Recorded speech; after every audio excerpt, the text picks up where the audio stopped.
Welcome to Table Talk, where there's always room at the table. I am your host, Jonathan Harmon of the J Harmon Home Team, and we can't wait to talk to these fine guests. Enjoy the show.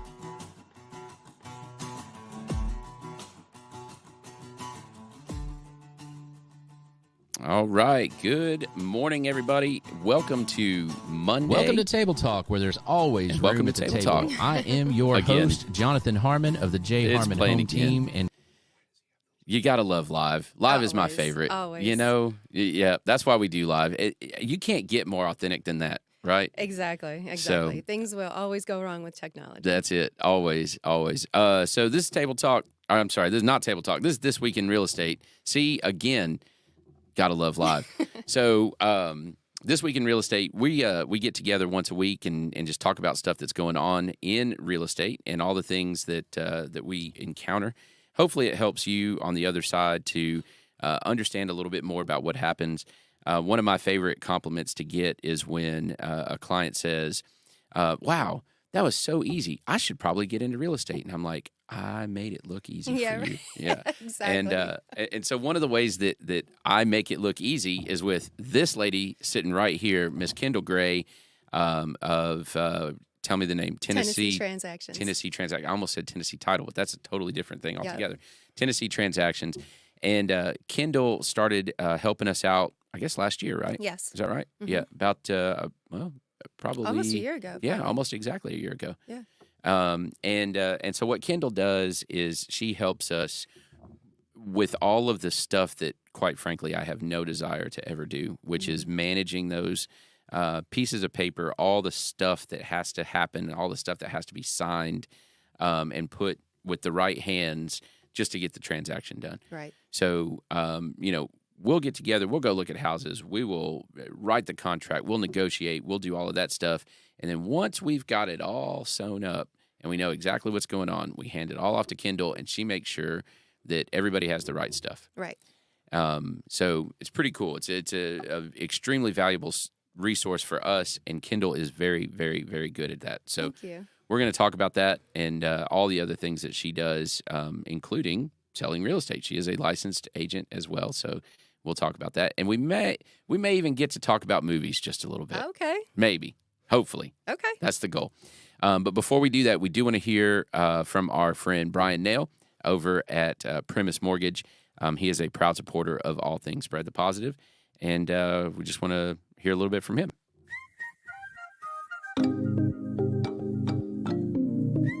Hey, my name is Brian Nail. I'm a mortgage loan officer with Premise Bank Mortgage. I want to tell you that I absolutely love being a member of the Spread the Positive Network. It's such a great mission and helps bring so much positivity to our community. It's truly a pleasure to be part of. There are a lot of ways to navigate financing a home, and in markets like this, having the advice of a trusted local professional is key to making sure you get the right advice for your specific circumstances. Whether you're interested in the purchase of a new home, second home, or have a need for a refinance, I'd love to earn your trust. If I can help you nail your mortgage, call me at 615-243-3976 or visit nailyourmortgage.com. Premise Mortgage is a subsidiary of Premise Bank, a member FDIC, equal housing opportunity. As always, all loans are subject to approval. Premise Mortgage, NMLS number 1894879. And we love you, man. And not only is he a proud supporter of all things Spread the Positive, he is a dang good mortgage lender as well. Definitely. And does a remarkable job with all the folks that we send his way. And he's probably decently nice to you when you're getting paperwork to him. Is that right? He's a great guy all around. I love working with Brian. I love it. Yeah. Yeah, he's a good dude. So, Kendall, tell me, let's start with you a little bit. You started in real estate when? In 2012. 2012. You've been almost as long as me. Yeah, I started HUD foreclosures and REOs, all of that. That was a lot of fun. So were you listing those? Well, no, I wasn't listing them, but I was going through the process. That was back when we had to write out the paperwork, take it down to Murfreesboro Road in Nashville, turn it in. Yeah. That was a whole different world. That was long before all the emailing everything. I know, and it doesn't seem like it should have been. No, it doesn't. It seems like, I mean, to see technology move that fast. When I got my real estate license, they used to say, now it's just common courtesy to get the the contract signed and get the earnest money check and hand deliver it to the Yeah. agent. Oh yeah. That was Did that. was common, and now that was unheard of. Well, here's some fun facts. So THDA, it wasn't until very recently there was the affidavit that you had to get notarized, hand signed, and then mailed. So you could fax the a copy, but then you had to mail an original for that was it seller affidavit, whatever it was. Yeah. So and that's only recently gone away. I mean, like. Yeah, I still 2 ask years about ago, it. 3 Yeah, years I ago. still ask about it just in case something comes up. Yeah, it's crazy. And then I did some HUD stuff way early as well when all that was big, and there were certain things that had to be mailed. There were certain things that had to be notarized. There were certain things that had to be faxed. If you ever worked a short sale on the listing side, I did a few of those. I did those. Everything got faxed. They don't have emails, and I think even to this day, because I did a short sale. Believe it or not, it was a very specific circumstance. I did one 2 years ago, and still everything had to be faxed. I'm like, dude, I don't even know where to find a fax machine anymore. Yeah. So I ended up the FedEx office has one, so you can go and pay. I don't remember now what it was, $15 or $3. Yeah, it's like 15 cents a page or Oh. 20 cents a page or something to fax it. Problem being, it's like 55 pages long, all the paperwork that you Yeah. fill out. And I'm like, it would actually be cheaper and easier for me to mail this to you. Yeah. Just telling you. And it would take it. The couple that I did, one took a year, Yeah. and then the pre-approval would expire. We'd have to get Yeah. that. The appraisal would expire. Yeah, The rate termite locks. letter would Yeah. expire, and we'd have to redo these several times. Mm-hmm. And the phone would just ring and ring and ring, and no one would answer it. It was a very frustrating And process. every time you called, you give them the case number. Oh, that's been reassigned to, Yep. and that's been moved over to, and oh, this company went out of business, and so now it's in a whole other bank. Yes. I had to wait on one they had to transfer the file. And what I didn't realize until I dug a little deeper, they were literally, like, physically transferring the files. So picture boxes and boxes times, whatever, 10,000 files, like transferring the file, not electronically, not migrating it over, but picking up a box and moving it from this building to this building. Wow. And I mean, that was Yeah, it's just so 8 years ago. inefficient. Yeah. Really? That's still how this happens? Wow. So anyway, I digress. I think that was a real estate war story, wasn't it? Yeah. Yeah. Okay. I'm sure Right. we could do a whole podcast on that. We could do a whole series on that. We could. That would Yeah. be a lot of fun. Yeah. I don't know. I don't know if I want to relive some of those. Right. Exactly. My favorite. Sorry, I'm gonna digress one more time. I was on the phone one time. I had a lady sitting across from me. She had been recently divorced. Life happened, a lot of bad circumstances, and she was scared. And the bank is barking at her about this, and they're going to take the home, and your kids are going to be homeless. I mean, they were nasty Yeah. about how, and so she was scared. So we sat there at her dining room table. I'll never forget this. We were there for 3.5 hours, and I had my phone. I had to plug it in because the battery was going dead. And I said, I'm not hanging up until we have a game plan, right? And so she sat there with me because she had to, verify, validate, whatever it is, her identity. And we sat there 3.5 hours, and I made a tick mark every time I talked to a different person. Okay, 16 people in 3.5 hours. Wow. 16 people. We sat there, and everybody, they would come on, and I'd say, listen, I know you probably have a script. You probably have canned answers that you have to give me, and I appreciate that. But if that's who you are, I don't need to talk to you. So let's not waste each other's time. I need you to get me to whoever it is that can actually listen to this circumstance and help us come up with an actual answer. Yes. And then they would say, oh, okay, well, let me transfer you to my supervisor. Be on hold for another 5 minutes. Get the next person. I'd say the exact same thing, right? And finally got to somebody that was like, okay, yep, I'm actually, let me hear what's going on. And I was like, do you have a set of scripted answers? No. Okay. I want to talk to you then. Right. Wow. And we got everything handled. We got it managed. We were able to sell the house. It was a short sale, but she came out as unscathed as you can from a short sale. I'll never forget that. She was like, I can't believe you took that time to do it. And I said, I can't either, honestly. But I'm even exhausted. shortcutting that, even saying, look, we're not going through your whole process. Yeah. And you having the expertise and the knowledge to do that, still 3.5 hours on the phone. I So, love you and I want you to keep your job, but you're not the person I need to talk to. right, right. And so the average person trying to navigate that is just, I'm sure, would be just absolutely overwhelming. I can't even imagine it. Especially when they're going through Yeah, they've got life problems. they've got the going guilt, through. they've got the fear, Yeah. they've got all of that. And I was able to kind of detach. I mean, I felt it for her, Yeah. but I was able, okay, look, you've got a thorn in your paw right now. Let's figure out how to pluck it out. Right. You know? That's awesome. That's a good agent. Oh, that was a tired agent that day. Yeah. So, all right. So you got into real estate in 2012. I think we did a deal or two together back then. Did a great job as an agent. And then you kind of identified a need and something that you enjoyed that literally no one else in the entire world enjoys, and that is paperwork. Right. So tell me about that. Well, I had gone through some life changes myself that just required me to do some traveling and my attention to be other places, which it didn't, it wasn't conducive to just dropping everything and taking people out and showing them houses. Sure. But it was something, the paperwork and all that is something I could do anywhere I was. And I also realized early on, being an agent, I could either be really good at managing the transaction after it's under contract, or I could be really good at going out and marketing and, Prospecting. because it takes two completely different personalities. Totally diverse skill set. Yeah, and so I can put one hat on or I can put the other hat on, but it's really difficult to switch back and forth on a regular basis because you're trying to get into a groove, you're trying to get into a rhythm with your business, and have to stop and say, okay, I'm going to change personalities now.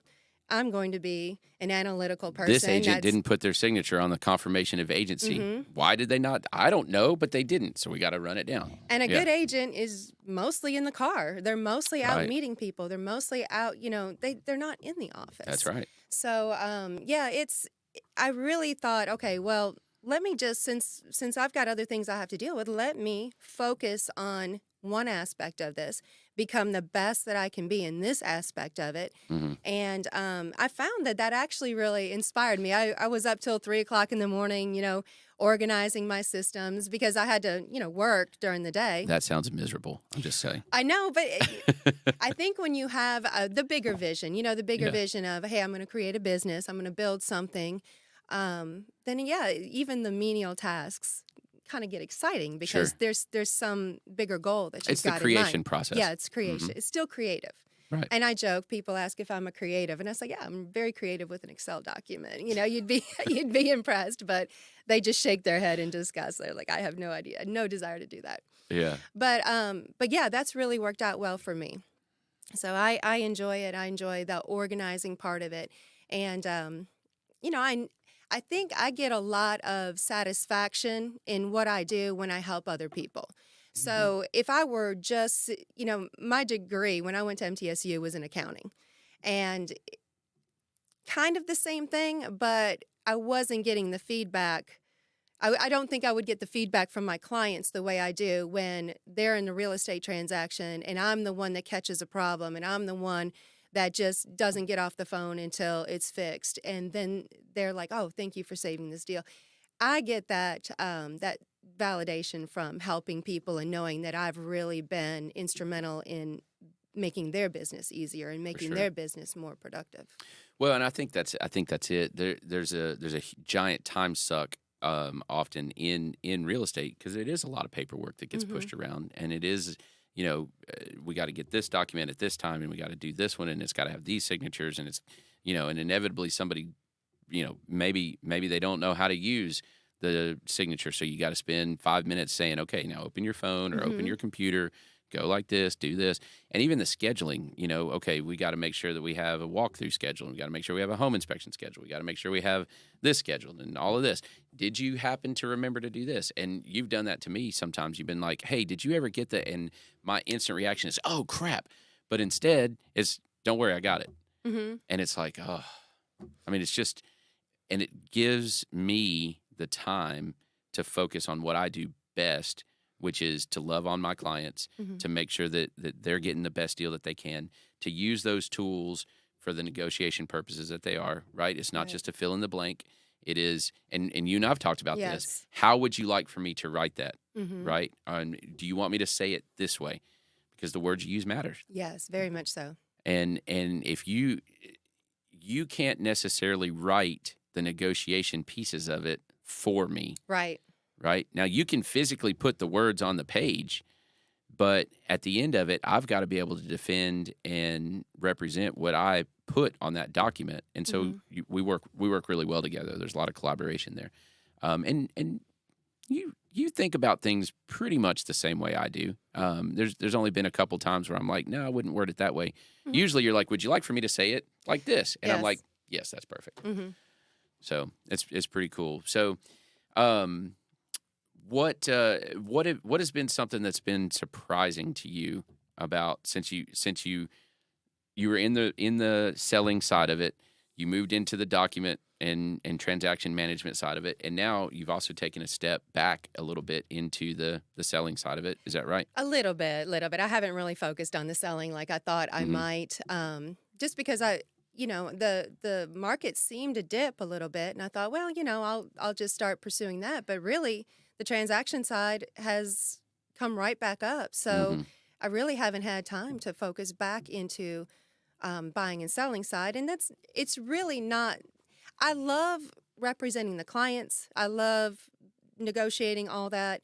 I don't like being the face of the business where I have to go out and get the clients and, So, and like I said, you can really only focus on one side at a time. And so my focus is more on the transaction. Well, and that's the common misconception. And I think this is where people, when they go to get into real estate, they miss it just a little bit with their expectation. And that is, I will pretty much never sell you a house. Right. I'm not going to do that. Right. Right. I'm going to be your friend and your advocate and your mentor and your guide to help you choose the right house. So the only thing, it is a sales job, but the only thing that I actually sell is me. Yes. That's it. I am my product. Right. And that's, when you realize that, it's a little unnerving, because I see all the flaws in my product that I'm selling. You know what I mean? So I can sit there and tell somebody, well, why shouldn't we hire you? Well, let me tell you about all the things that I'm terrible at. Right. And there's plenty. It's going to take more than two hands. But anyway, so I think you're exactly right. You got to understand what you're selling, and it's not something that everybody wants to do. Right. Right. But the flip side of that is, with your service, you still go sell that service to other people. Right. And I like the business-to-business marketing better, because when you're marketing to the public, they have a hard time understanding your value and what you bring to the table. Those of us that are in this industry, we understand what we do on a daily basis. We understand all the work and the knowledge that's required to do things and do things right. You speak the same language. Yes. Use the same jargon. We understand that how disadvantaged a client can be having an agent that is either disinterested, not committed, or they just don't or they don't understand what they're doing, or haven't put. And I've met a lot of agents along the way that have been in the industry for many years, successful, but they don't put the effort into learning about. They've never read the contract, basically. Yeah. They don't know what the contract says. It's terrifying. So I used to teach contracts at MTAR, and I would walk into the room. There'd be 90 people in there, and I'm not going to say any specifics, okay? Right.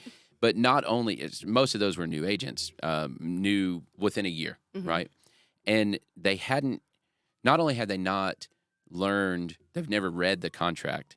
And even if they had, they didn't really understand the nuances to it. Right. And they certainly didn't know how to use it as a tool. It was fill in the blank.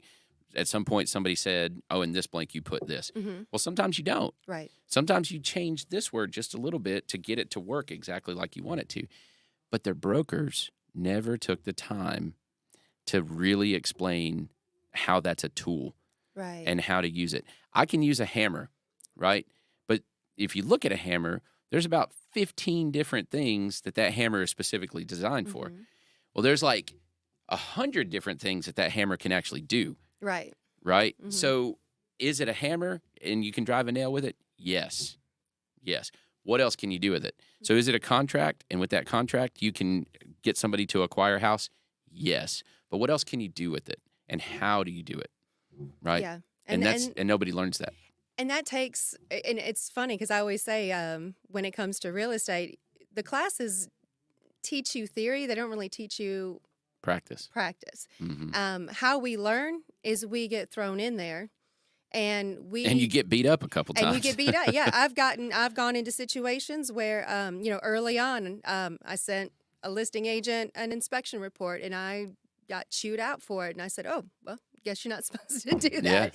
And things like that. You get yelled at for it, and you have to have the humility to call another agent and say, "Hey, I'm in this situation. What am I supposed to do in this situation? How do I handle this situation?" And that requires picking up the phone and asking somebody and being in communication with other agents and being some sort of network with other agents, because you can't just do it on your own. I mean, you can, but you're really putting your clients at a disadvantage. That's the key. By doing that. You're not representing them because, best. like you said, yeah, I can fill out a contract with the standard language, but I can also fill out a contract that I've called the listing agent and I say, what is the seller looking for? How can I construct this in a way that's good for my buyer still, but is going to make my client's offer more competitive than all the others? And there's a lot, there's thousands of tricks to that. There really is. And so often I have won multiple offer situations with no monetary concessions. Do you know what I mean? Yeah. Like, we don't give any ground up on the money side of things. So it's not just about throwing more money at the problem. Right? It's about asking the right questions, understanding how to accomplish what both parties want to accomplish. Maybe that buyer doesn't need possession for 3 months. Right. Well, and maybe that seller really does. Well, how do we make that work where it's mutually beneficial and it costs nothing? Right? Yep. There's always ways to do it. You just got to know that body of information even exists. Yeah. And the first thing an agent needs to do is pick up the phone. That's a good start. And agents... And the other agent has to answer the daggum phone, though. That's the problem. Has to answer the phone, yes. And, but that communication and the texting back and forth, and I've even had agents show me their text messages. They're like, look, this person's getting really angry on this text message. I was like, oh, my gosh, stop texting them. Pick up the phone and call them, and because they're assigning you a voice, and you have no idea what kind of context they're hearing your text message in. Yeah, and it's escalating through text message. This is pick up the phone. Call them. Don't continue the text message, because you're going to get a different energy when you pick up the phone, and you're going to be able to convey a different energy. That's right. When you pick up the phone, say, "Look, I'm being technical here. And I'm telling you what you can. But I'm not being short with you. But I'm being compassionate as well, and I'm trying to guide you as a teacher and as your advocate through this process." Oh, you're exactly right. Spot on. So, all right. So, transaction management, all of that kind of stuff. That's the day job, and that frees up time for the fun stuff. Yes. Right. Yes. So, see, I don't know if you guys caught that, but she instantly, whoop, big old smile come up. So, tell me about some of the other cool stuff that you're involved in. Well, I ended up dating a writer, director, videographer, and who's now a local filmmaker. And as you know, anyone that's an entrepreneur, if you're in a relationship with an entrepreneur, you are also in that business. Absolutely. So I am his production manager, and what that does is he's the creative. So he does all the writing and the big ideas, and he'll hand me the script. And I do what I do best, and I'll break it down into an Excel document, and I'll call all the people. I'll get the cast, the crew, the locations, the deploy the resources. Yes, right? I get all the contracts signed, all of that, or I get a team together that does some of those things for me, depending on the budget, which is not always a lot. But it always comes down to the budget. So it's always comes down to me. But yeah, we've got several films that we've done here in Murfreesboro, or a roundabout area. We go out to Cookeville a little bit, Nashville. Y'all were in Smyrna this past weekend, right? We were in Smyrna, yes. Yeah. We were at Cedar Glade. I pay attention.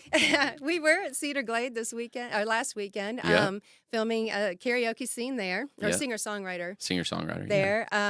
Shouts to Izzy Grace, right? Izzy Grace, yeah, she was amazing. She was was good. amazing. Yeah, she was She played the good. same song like 600 times. Yeah. Well, a snippet of a song like 600 times. I was like, I love you, but God, can we please be done with that part? Well, that's the part that people don't understand is you've got maybe a 30-second scene. Well, Yeah. that can take us 4, 5, 6 hours Yeah.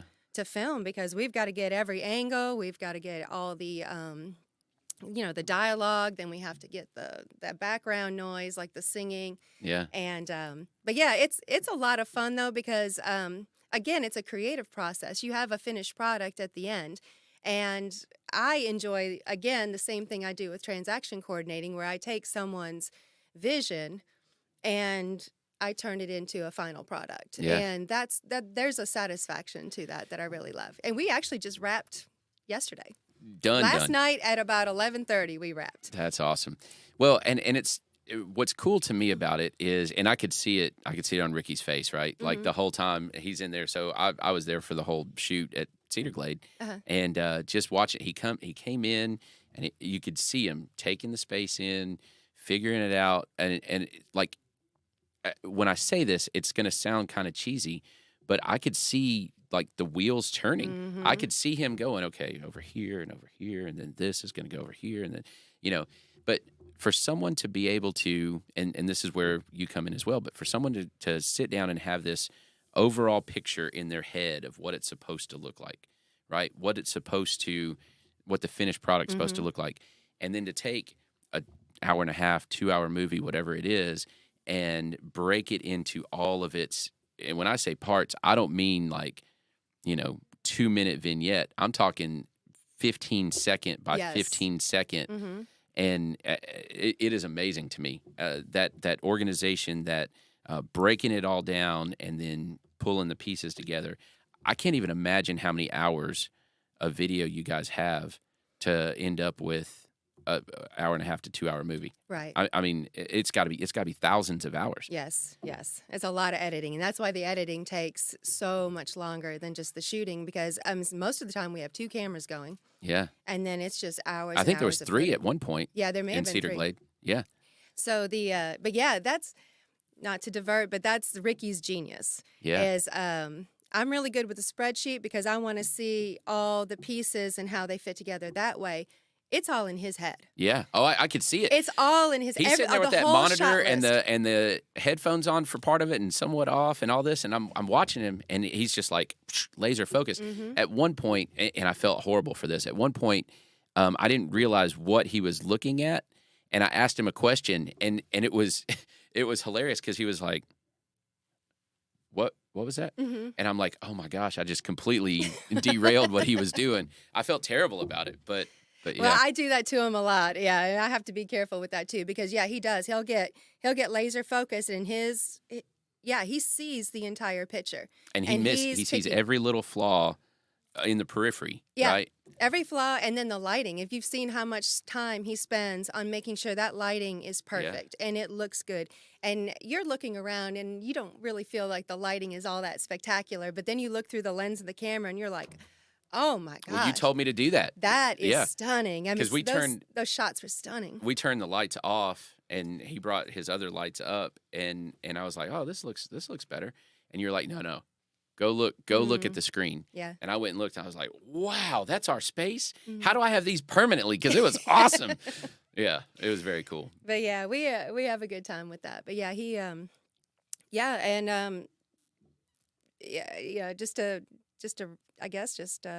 What's the name of the film? well, this film is called Eating Me Up. Okay. So this was based on, I don't want to say based, but Ricky interviewed a woman who had an eating disorder.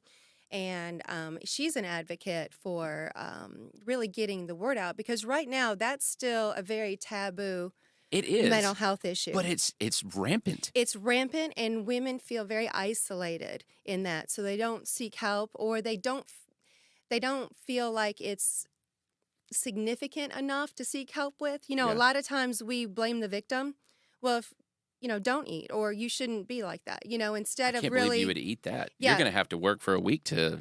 yeah, instead of addressing the issues, and that's one of the things that our film addresses, is this was a result of some severe trauma that this lady has gone through, Mm-hmm. and this is what this is how she's coping with it. This is how her mind has created a coping mechanism for her. And then, of course, then Ricky's built a story around it with a therapist who has also lost someone that he loved deeply through an eating disorder. He feels the guilt that he wasn't able to save her. He's dealing with some spiraling of his own. And when he meets this young girl, he decides, I've got to save her no matter what. Yeah. And so so there's a little bit of an extra drama that goes along with that. But it's a great movie. It's come together just beautifully. We've got an incredible cast and crew, really, but people that have really sacrificed for this. Excuse me, because they we don't have a budget for this. Sure. So these are people that have really sacrificed to be a part of this production. So maybe a stupid question, and before you say there are no stupid questions, that's a lie. There are stupid questions. Just so you know, I firmly believe that sometimes you ask really not you, but you ask really dumb questions, and I frequently do. Do you have a release date? A targeted release date, maybe? We do not yet, but Ricky is really pushing on this. So we just shot Consider the Lilies and wrapped that last fall, I believe. And he's almost done with the editing on that. So we'll probably have that one released in fall. And where do they? How do you release them? What is that process like? So Dave Gober over at Premiere 6 has been just amazing. Dave's a good dude. Yeah, he's a great guy. And so we premiere our movies over there at Premiere 6. They allow us to do a big formal red carpet event. We get the red carpets out. Everyone wears their formal clothes, and everyone gets to take pictures in front of the step and repeat that we have up. So the movie posters and things like that. So it's a lot of fun. So we'll do that. Okay, and then will somebody be able to get it elsewhere as well? So we have multiple streaming services. It really just depends on what kind of deal we get with each. But many of our films are available on Tubi, iMovie, or the Apple one, Amazon Prime, YouTube, just about any streaming service that you've got. Cool. They'll be available on. That's very good. And sorry, I'm cutting back here for a second. You mentioned that you said eating disorders and things like that, and how it affects young women. Mm-hmm. The crazy part, because there's a significant number of young men that get affected by that. And I used to coach wrestling, and so I would see that it's rampant in that sport, that weight management and things like that. But you can manage things, and there's a smart way to manage it. But a lot of us are prone to give into our appetites, literally and figuratively. Yes. And it's hard. There's so much pressure in so many different places on maintaining those images or whatever perceived needs, those kinds of things. So. And I'm glad you said that, because I'm usually careful about not just saying women, because young men are affected by that as well, and it might not even be young too. As people get older, life events happen and people handle them in different ways. Yeah, so true. Well, that's pretty cool. All right, so Eating Me Up comes out eventually. I'm hoping winter. Okay, and Consider the Lilies? That should be out, we're hoping fall. Very but good. Again, it's just when everything gets last minute tweaked. That's it. It has to be perfect. It's Ricky Burchell after all, so it has to be perfect. And when it's perfect, we'll release it. So we'll be watching for that. Cool. What else? What else you got going on? That pretty much sums up my... That's a lot. That's my 24 hours a day, my 12 hours every day. So yeah, that's about it. Well, very cool. Well, Kendall, I appreciate everything you do for my team, and then also for my clients. One of my rules is I never use somebody or recommend somebody that doesn't make me look good, right? I want people to be like, hey, that Kendall, she's awesome. Good job on that one. I appreciate and that's that. like, okay, well, as long as I'm getting that, then I know you stick around. I appreciate that. Thank you. So you do that. You do a good job. And then just be on the lookout for the movies and watch for giant film crews to show up at. Well, I guess not now. You wrapped it. So we've wrapped this one, but we're trying to start one in July. If you ever see anybody out with a camera, it's most likely us. So I think the local police know who we are, and But yeah, we'll probably be calling you, seeing if you'll allow us to film in one of your venues. We've had such a great response here in Murfreesboro with the local businesses. They've been so gracious. Yeah. And allowing us to come in. And so we're really grateful for that. Y'all are always welcome at Cedar Glade. So. Thank you. We love that. All right. Very good. Hey, if you have real estate needs at all, give me a shout. If you have lending needs, mortgage, refi, whatever, or just some questions, the rates are still kind of volatile, kind of all over the place, give my friend Brian a shout. And if you are a real estate agent and you just absolutely hate the paperwork, or even if you don't hate it, you're just not very good at it or you don't have time for it, you definitely need to give Kendall Gray a shout. Definitely. And she will make you look good. So I guess that's it. All right. Well, I appreciate it, Jonathan. Yeah. Thank you so much for this. Thank you. And thank you guys for watching. Have a great rest of the week.